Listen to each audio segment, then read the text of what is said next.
Good morning. Super cool to have you all here. Today is class presentations day. Love the conversations about it. Looking forward to your presentations. You will teach me things about your compound that I don't know, and I'm super looking forward to seeing what you've prepared. Today, when you come to lab, you'll give your class presentation.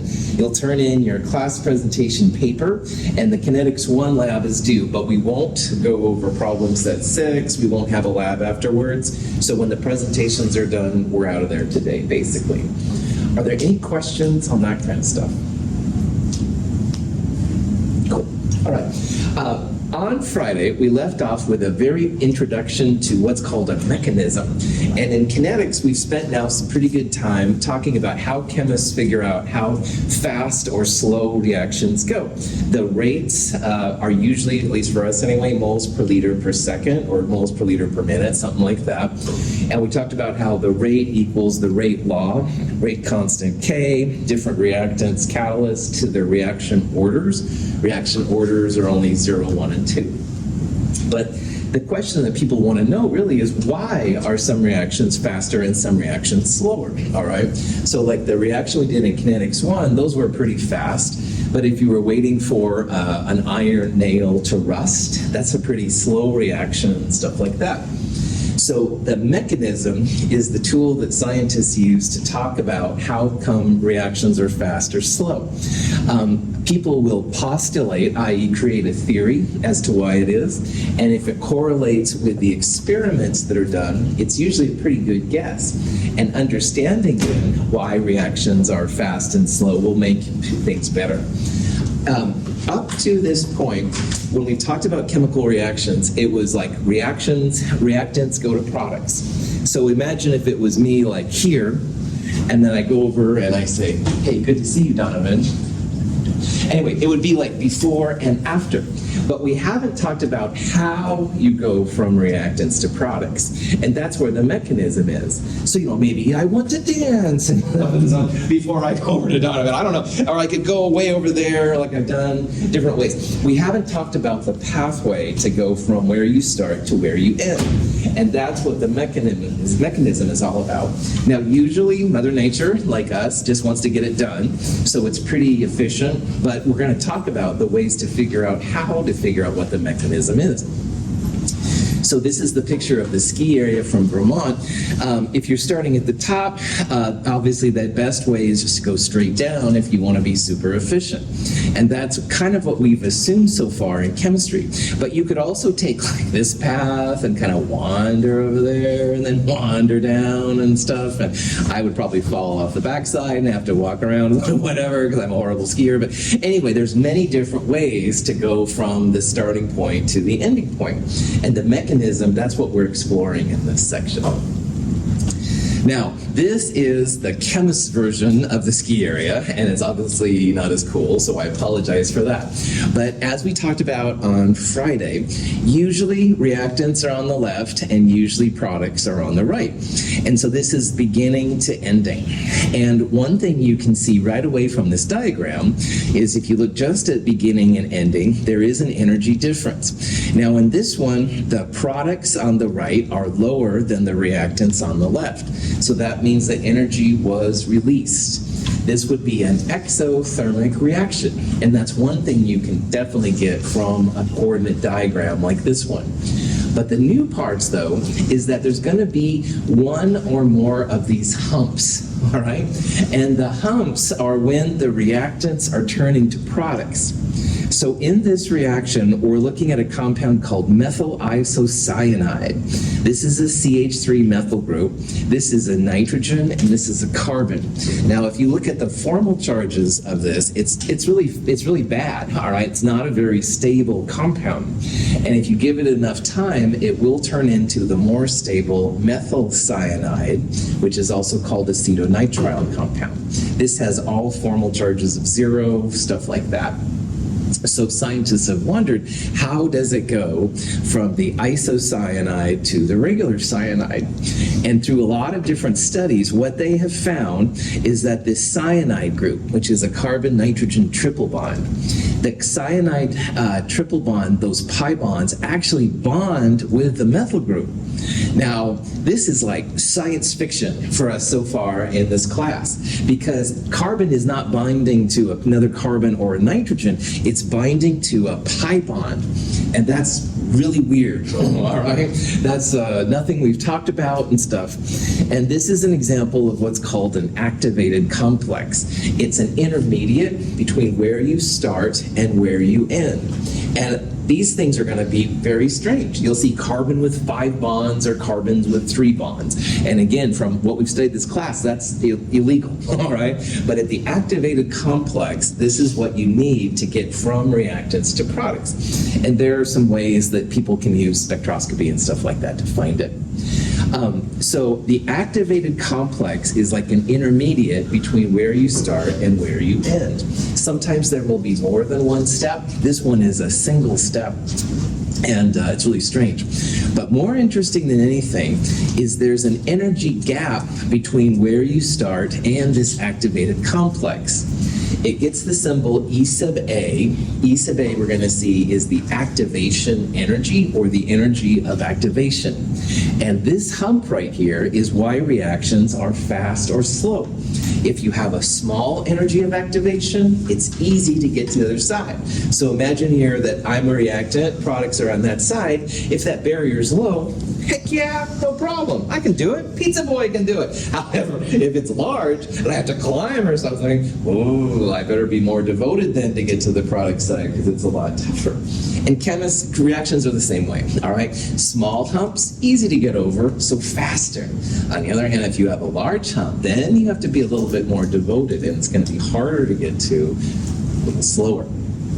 So these reaction coordinate diagrams are pretty cool for chemists. Again, one of the things it shows you right away, like on this one, is if it's exothermic or endothermic. If the final state is higher than the initial state, it's going to take energy to make that happen, and that's an endothermic reaction. Delta H will be a positive number. On the other hand, like this one right here, if the final state is lower, that means you're going to get energy out at the end. Those are exothermic. Delta H will be a negative number.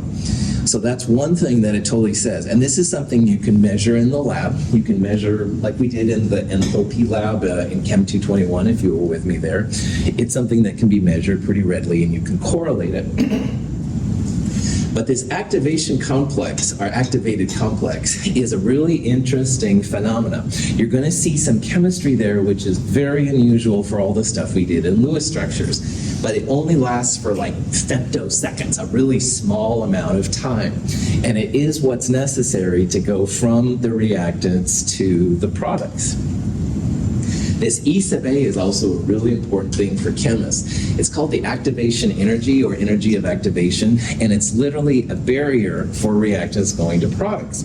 If it's a small barrier, easy, fast, no problem. Sodium going to sodium plus in water, oh yeah, that's a super low energy of activation because it happens so fast. On the other hand, your iron nails that are rusting with slow, or even slower, would be diamonds going to graphite. Huge energies of activation. It takes a long time for those things to happen. There is a way to measure this energy of activation, and we'll talk about it here in a little bit. Any questions? So in volleyball, its energy of activation is kind of like a net, and you have to get the ball over the net, obviously, to get it to the other team. And so a lot of times what happens with reactions is there won't be enough energy to overcome the barrier, and they'll come back down. It's only when there's the right amount of energy that you can get it over. Same thing with volleyball and stuff. So this energy of activation is pretty important to figuring out how fast or slow reactions go. And in general, all right, faster reactions have lower E sub A's, and slower reactions have really bigger E sub A's. It takes more energy to get it down. Temperature is a big time part of this. As you increase the temperature, you have more energy. So it's easier for the molecules to get over.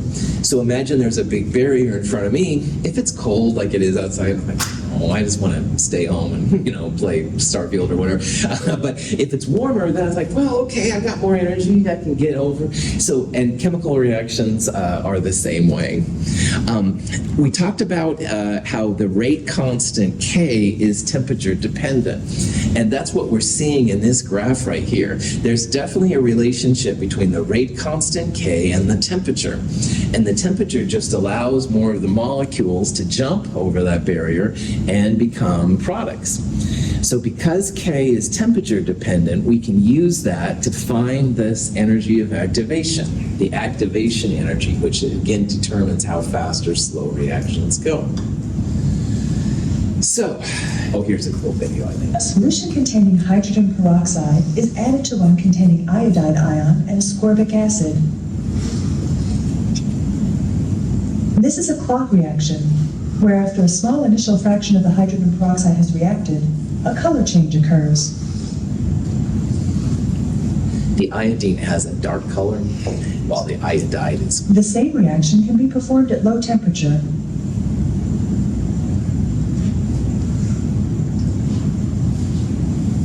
Under these conditions, the color change occurs after a longer period of time.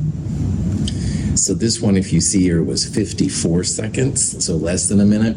And this one, it looks like, was 1:30, so slower, all right? And that's because of the ice bath.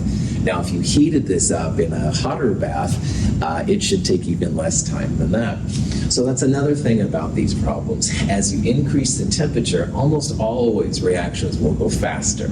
Once in a while, there's some opposite things. We'll talk about that next term. But for right now, as far as we're concerned, if you increase the temperature, you will make the reaction go faster. So when molecules go from reactants to products, there's really two different things you need to take into account. And that's about the activation energy, but you also need the right amount, the right geometry. Because if you have, for example, a nitrogen taking an oxygen from ozone to make NO2, you have to have the nitrogen connect with that oxygen. If it's the oxygen on NO bouncing into O3, that's not going to happen. So when reactions happen, you have to have the right amount of energy and the right geometry. For two molecules to react, they must collide. If an ozone molecule and a nitrogen monoxide molecule meet without enough energy to overcome their bond energies, a reaction does not occur, and the molecules separate without reacting. So it's like, hey, we're teaching chemistry, it's energy of activation. If I taught like that, that would be horrible, all right? It would be like uninspired and maybe I'm inspired right now, but anyway, I'll assume that my energy is helping. So I try to project as much energy as I can to make it more exciting. You have to have enough energy. So here the NO did bounce into the ozone, right geometry, but there wasn't enough energy, so nothing happened, all right? So you have to have the right amount of energy, the activation energy specifically. If the two molecules collide with sufficient energy to overcome the activation barrier, but with an orientation that does not allow new bonds to form, no reaction takes place. The molecules will separate unreacted. To make this NO2 happen, the nitrogen has to bounce into the ozone. All right, if the oxygen bounces in, not much is going to happen. So the orientation is also important for the molecules to kind of happen. So you only have a reaction when the energy is right and the geometry. If a collision occurs between the two molecules with sufficient energy and the proper orientation, then a reaction can take place to produce molecules of O2 and NO2. So any successful reaction has a combination of the energy that's right and also the orientation sometimes can be right too. So in this kind of reaction, here's a picture of a single hump reaction. There's an energy of activation that's needed to make the reactants on the left go to the products on the right. So when the energy is right, that's when this reaction occurs, as well as the geometry. However, you can see there is a barrier, all right? And this barrier then accounts for the fact that not all reactions will occur. And sometimes they just bounce all over. Now, notice how I said that reactants are usually on the left and products are usually on the right. You can think about reactants on the right going to products on the left, and that's totally allowed. In this example, there would be a different energy of activation. If you go from here to here, you have to have much, much, much bigger energy of activation. So again, smaller humps are easier to overcome than larger humps. That's why usually reactants are left and products are right. But you can think about it from both ways. Any questions? Okay. So lower temperature reactions just don't have the energy usually to overcome that energy of activation barrier and become products. And so as you increase the temperature, you will usually, almost all the time, but notice I'm saying almost all the time, we'll talk about that in Chem 223, almost all the time you'll have then more reactants able to turn to products at the higher energies. So here's two graphs, once again, of molecules at two different temperatures. The blue graph, T1, is colder, and the red graph, T2, is higher. And we'll say that this amount of energy is needed to make reactants go to products. So even at the colder blue temperature, you do have some molecules that are capable of becoming products, absolutely. But as you increase the temperature, now you have a greater fraction. There's more area under the graph of the red line than there is the blue line. So you have a greater percentage, if you will, of molecules able to transform. So if you really want your reaction to go, again, usually you want to increase the temperature. Okay. So Arrhenius was the person that studied this in great detail, and he came up with what's called the Arrhenius equation. And E sub A right there is why we're talking about it, because this is how you can find the energy of activation for a reaction. He studied different rate constants K at different temperatures T, and he found a relationship which works pretty well. Now, A is something called the frequency factor. We'll talk about that in a little bit. E sub A is our desired energy of activation. And energy of activation is either joules per mole or kilojoules per mole, depending on what R you use. But this R is what I call the energy R. It's the gas constant, 0.082057, but where liters atmospheres have been turned into joules, and there's a conversion online.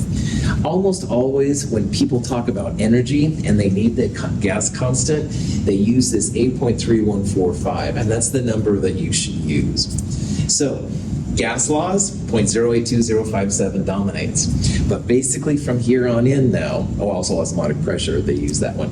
But anyway, from here on in now, we're going to use R, but it's almost always going to be this energy R, 8.3145. Sorry for the confusion. But if you do this, you get something which actually makes sense. Now, this is an exponential equation right now. In Lillitan, you have e to the power. It does some interesting math things. So what people will usually do is they take the natural log of the whole thing. And you might think, oh boy, that's really helpful, Dr. Russell. Yeah, I totally understand. But you get rid of the e, all right? And when you do this, you end up with natural log of k equals minus ea over r times 1 over t plus natural log of a. Oh, so much easier. Don't throw tomatoes at me. Here's why it's easier. If you plot the natural log of rate constants K versus 1 over the Kelvin temperature at which they're obtained, you're going to get a straight line. And this is linear regression. Here we go again. The slope equals minus EA over R. R is 8.3145. You can, if you have the slope from a regression, you can quickly find the energy of activation. And energy of activation, EA, is just a big positive number. It's usually in kilojoules per mole. So if you get a large number, divide by 1,000 to get it. This is usually how people find these energies of activation. And then I've literally seen this at conferences. People will brag about their E sub A values. Well, my E sub A is only 60 kilojoules per mole, and yours is 80 kilojoules per mole. So mine's faster. Whoa, entered the nerd kingdom here. But anyway, this is how they do it, all right? Natural log of K, 1 over the Kelvin temperature. Best way to find E sub A. Questions? Now, I bet that Lucas, or someone in this class, is really interested in what this frequency factor is all about. So I want to show one of the theories that's used to explain frequency factor.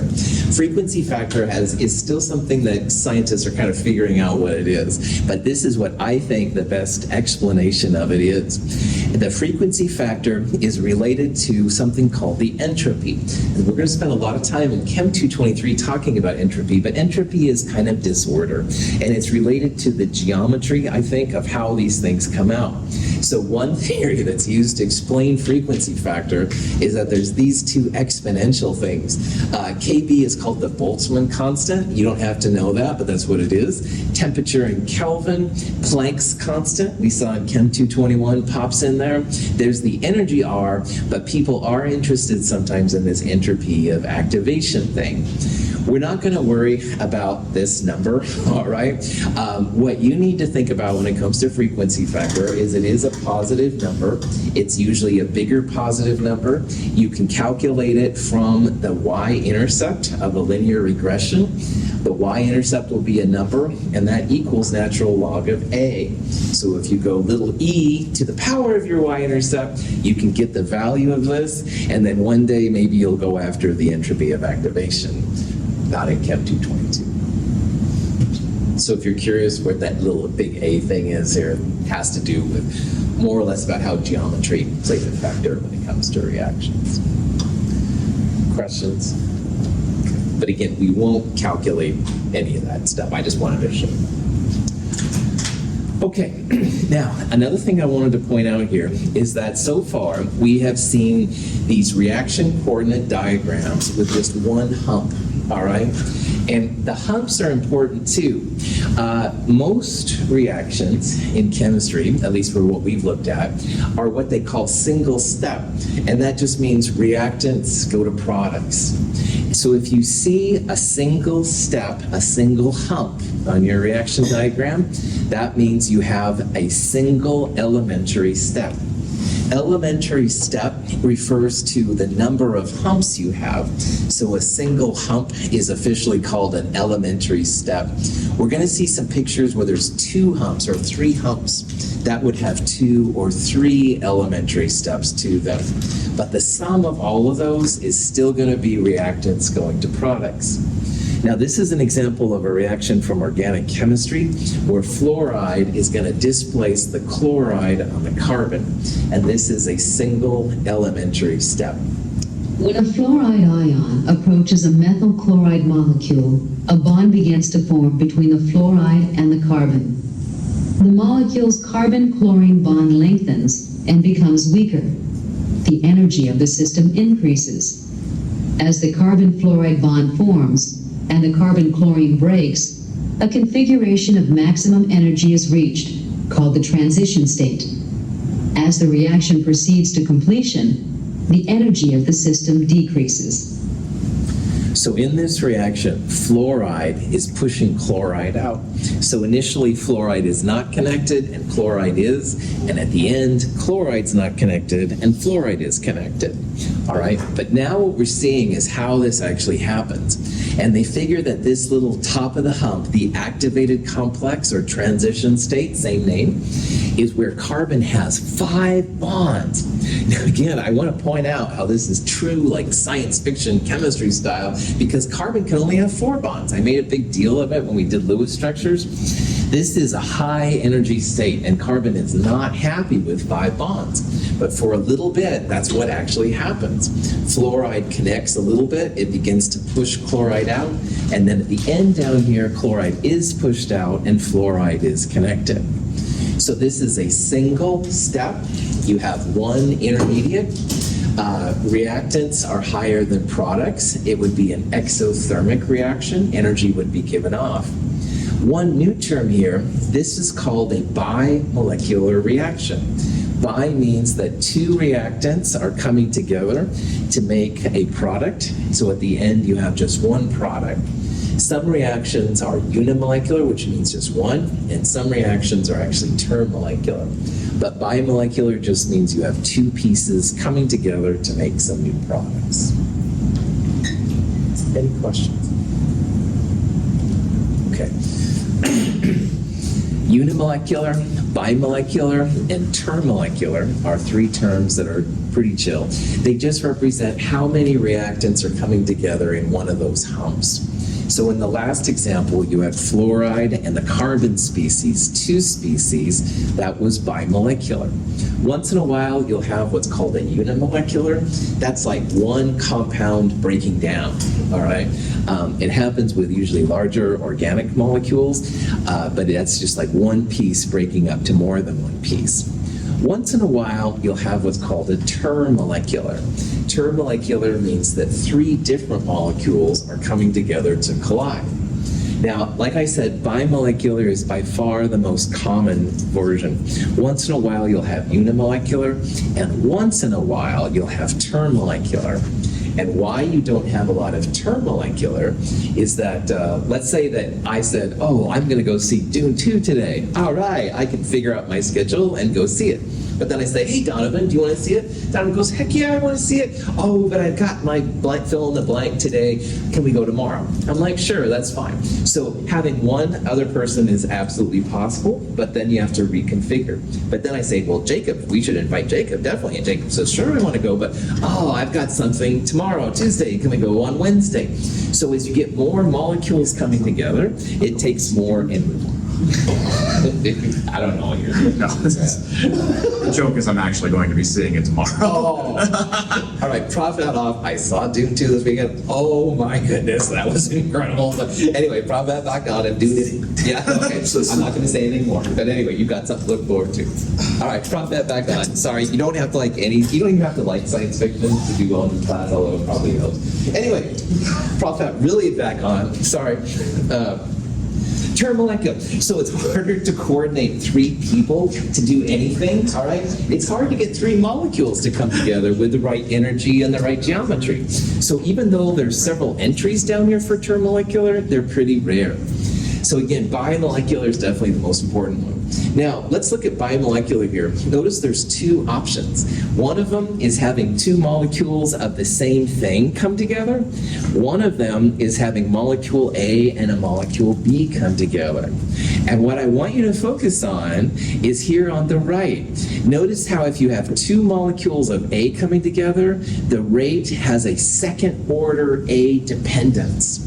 On the other hand, if just A and B come together, then you have first order A and B. And we'll talk about that in a little bit. But you're seeing here how, maybe there's a relationship between the number of reactant molecules and those orders of reaction. Any questions on any of this except for Dune, which I can't talk about? Good. Yeah, I do recommend it if that's your thing, but if it's not, no problem. Okay, let's go on. Now, some reactions, like we said, are a single elementary step. So fluoride pushing chloride out, that was a single step. However, there are a lot of reactions where there's more than one step. Now, ozone depletion is something people talk about a lot. As people have excluded CFCs, it's made our atmosphere better for ozone anyway. The overall reaction when ozone breaks down, two ozones make three oxygens. But the question is, how do they make it? And what they found is there's actually two separate steps, two elementary steps make the overall reaction. So again, all the examples we've mostly looked at so far, it's been just a single step to go from reactants to products. But there are several reactions where it's not just one step, you actually have to go two steps to make the reaction possible. So this ozone reaction, which again has been studied a lot, ozone first breaks down to oxygen and a single oxygen atom. And that's actually a pretty hard process to do because O2 is the common one. Have no fear of ice clear brew, the diatomics. So making an oxygen atom is kind of tough. On the other hand, once you have that oxygen atom, it reacts with ozone to make two oxygens. So if you sum these two reactions together, there's two ozones, there's 2 + 1, 3 oxygens, and you have an oxygen atom which appears and then disappears. We're going to call this an intermediate here in a little bit. Gaseous ozone decomposes in 2 steps. First, one oxygen atom splits off. Next, the single oxygen atom reacts with a second ozone molecule to produce 2 molecules of O2. The product of the overall reaction is 3 O2 molecules. So in a reaction like this, we would draw 2 humps, 2 of these transition states. Each of these is an elementary step, which means you need both steps to make this overall reaction possible. And notice here how the first hump, the first transition state, has a higher energy of activation than the second one. That's also very, very common. So this is a 2-step process to make ozone into oxygen. So if I show a graph and I say how many steps are there, count the humps. All right, 1 hump, single step, 2 humps, 2 steps, 3 humps, 3 steps, etc., etc. Questions? All right. This is a unimolecular step because only one ozone is needed to break down. This is a bimolecular step because 2 species are coming together to make the products. So step 1, unimolecular, step 2, bimolecular. And like I said, this one's probably going to be higher energy because it's hard to make ozone break down by itself into those things. Hydrazine is formed in aqueous solution in a 3-step process, each step being bimolecular. First, a molecule of ammonia reacts with a hypochlorite ion to form chloramine and a hydroxide ion. Next, the chloramine reacts with a second molecule of ammonia to form a charged species with a nitrogen-nitrogen bond. Finally, the charged species reacts with a hydroxide ion to form hydrazine and water. There's a lot of reasons why you shouldn't mix bleach with any household cleaners at home. And this is one of the better ones. There's actually 3 or 4 reasons why you shouldn't do it. So just don't do it. If you have like Windex and bleach, don't mix them. There's gases, all kinds of stuff that comes off. It's really bad. However, this is one of the examples of why bleach, which is a hypochlorite ion producer, shouldn't be mixed with household cleaners, which are usually ammonia. Now, notice the humps. 1, 2, 3. This is a 3-step reaction. There are 3 elementary steps. And what scientists figure is that each of these is bimolecular, 2 species coming together. So the first one is just ammonia and the hypochlorite ion coming together. It makes a compound called chloramine, which is horribly nasty, and hydroxide. The chloramine reacts with another ammonia to make this protonated hydrazine compound and chloride. And finally, the protonated species reacts with the hydroxide from the beginning to make hydrazine, which is a rocket fuel, and water. So at the end of the day, if you add all of these reactions together, 2 ammonias are reacting with hypochlorite, OCl-, to make hydrazine, water, and chloride. So we can see from this graph that scientists think it's 1, 2, 3, a 3-step mechanism. And probably the first one is the highest energy. That's why it has the highest bump, highest hump, if you will. And the second and third ones are faster, but still slow. Is this reaction exo or endotherm? I think I heard exo, right. Products are lower energy than reactants, so it should be then a lower energy thing. Okay. So, iodide reacts with hydrogen peroxide with some acid to make iodine and water, all right? And this is a question then about figuring out how this stuff all pops around. Now, if we study this reaction in lab, we find that the rate of the reaction equals some rate constant K. Iodide is a first-order reactant, and hydrogen peroxide is a first-order reaction, all right? Notice that H plus is not in the rate law. What is the order with respect to H plus here, if it's not in there? 0, well done, that's right. Anything to the 0 order is just 1. So in this problem, H plus is not here. That means that H plus is a zero order reactant. It's not involved with what makes the reaction go faster or slower. Another thing to point out here, H2O2 is a single rate order 1, and there's one H2O2. But there's two iodides. And you can see here that iodide is a first order reaction. These numbers and the orders are not necessarily the same. David? The zero order things, are they like equivalent to spectator ions? Oh, good question. They're not spectator ions. Like, for example, in this reaction, you need the H plus to break down and make water, all right? So it is part of the chemistry. But what we can say, David, is that the H plus doesn't affect the speed of the reaction. So you could, in theory, have like 10 molar H plus or 0.00001 H plus, and the speed would be the same.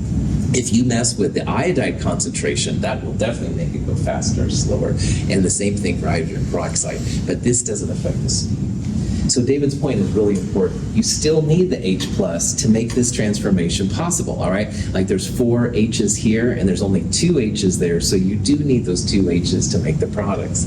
But it doesn't affect how fast the reaction goes. That's a cool question. Now, why the rate law is important for us with mechanisms is that we can use this to find the rate determining step, the RDS.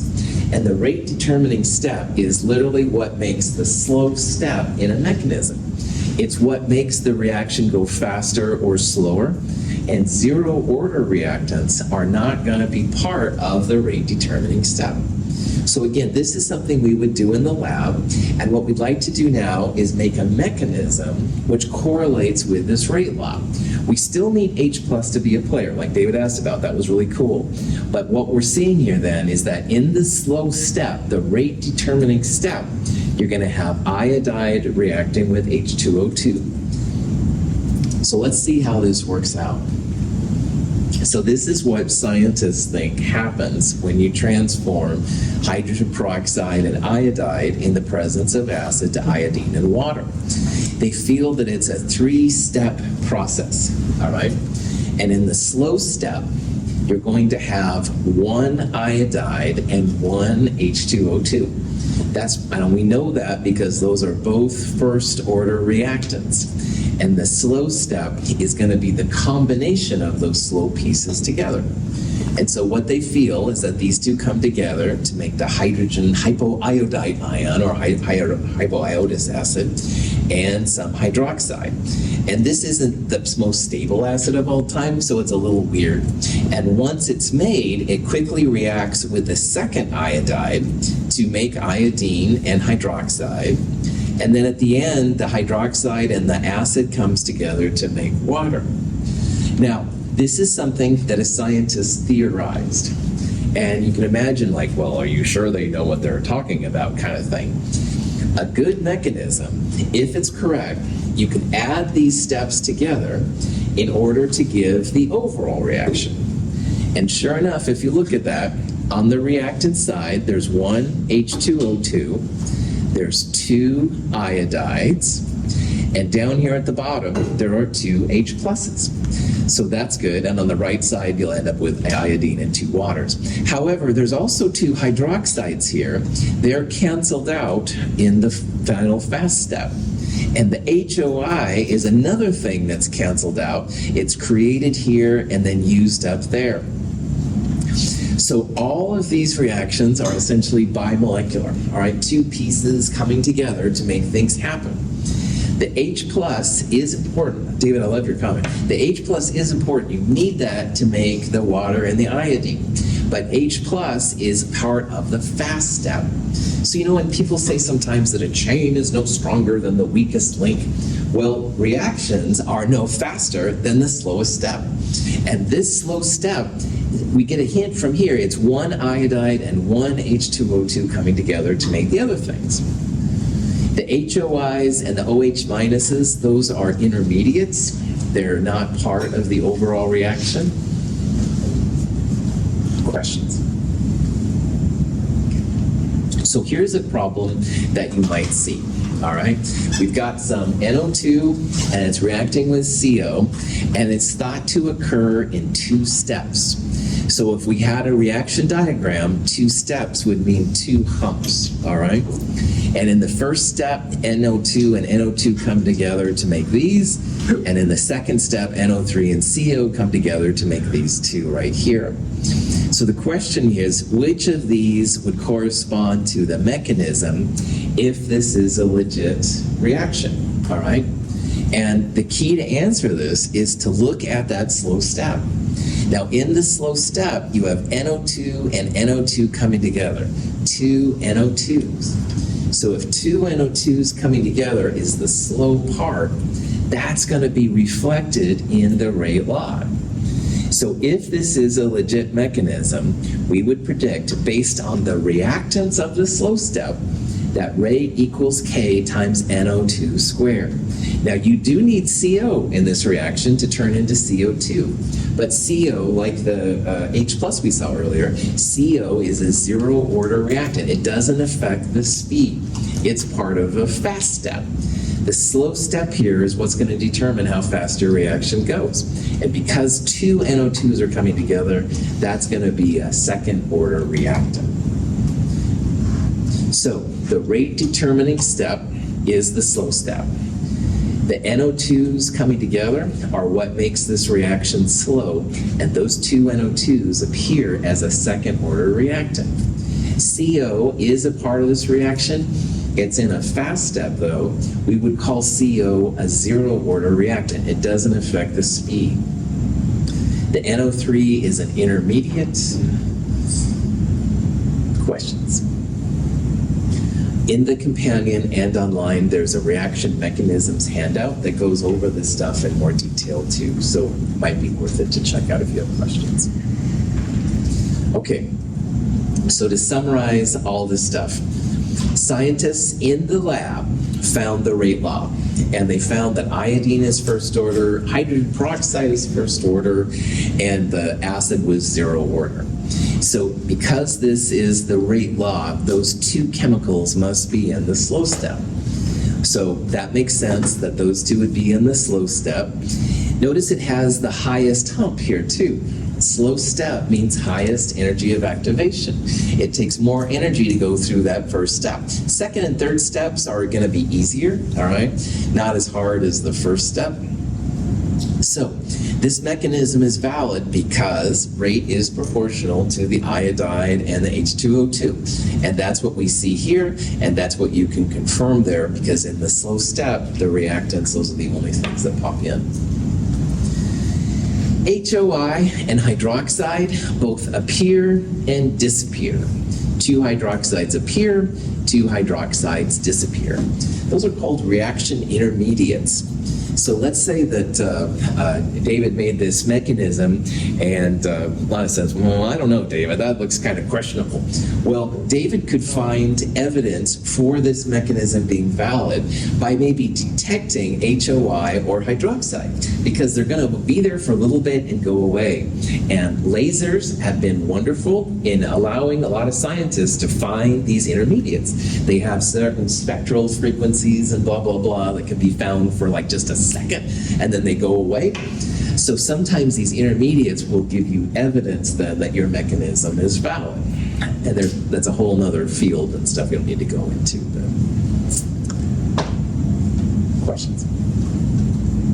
So if you knew this was the reaction, you can make literally any mechanism you want. You could say, oh yeah, all 2 plus 1 plus 2, all 5 of these pieces come together at the same time. Not bloody likely, because 5 pieces coming together to try, sorry, bad references, 5 pieces coming together would be really tough. It's hard to get 3 people organized at one time. It would be even harder to get 5 people organized, and 5 chemicals with the right energy and the right interaction. Probably not going to happen. So then you can do a rate law like we did in the Kinetics 1 lab. You can find out that iodine and H2O2 are 1st order, the acid is 0 order. This will tell you a little bit about what the slow step's about, and then you can go from there. Would this be considered a bimolecular or triple molecular? Totally. So each of these steps is basically two chemicals coming together. This one you could say is four, but it really is just two chemicals. So I would say that, yeah, each of these would be bimolecular. Right on. That's right. Bimolecular is the most common one. So, cool. And again, if you have questions on this, definitely check out the mechanisms guide and stuff. So. Okay, so here's another kind of question. All right. Two scientists are competing, and we're trying to see here what's happening if you substitute, you have an iodine on a CH, on a carbon, and chloride is kicking it out. This is something in organic chemistry you'll study. And so in scientist number one says, all right, I think this is a two-step mechanism. And the first step, unimolecular, CH3I is going to CH3 plus and iodine minus. And the step two, you've got this super reactive CH3 plus reacting with chloride to make CH3Cl. Second scientist says, no, I think the first step is bimolecular, i.e. CH3I and chloride react, and it makes this 5-coordinate species, CH3ICl minus. And then that's going to react really quickly to make this CH3Cl and iodide. So scientists are debating. So you go into the lab and you study this mechanism and you find that rate equals K times CH3I. And notice that it's first order, okay? Now, what does first order reactant tell you about the slow step of a reaction?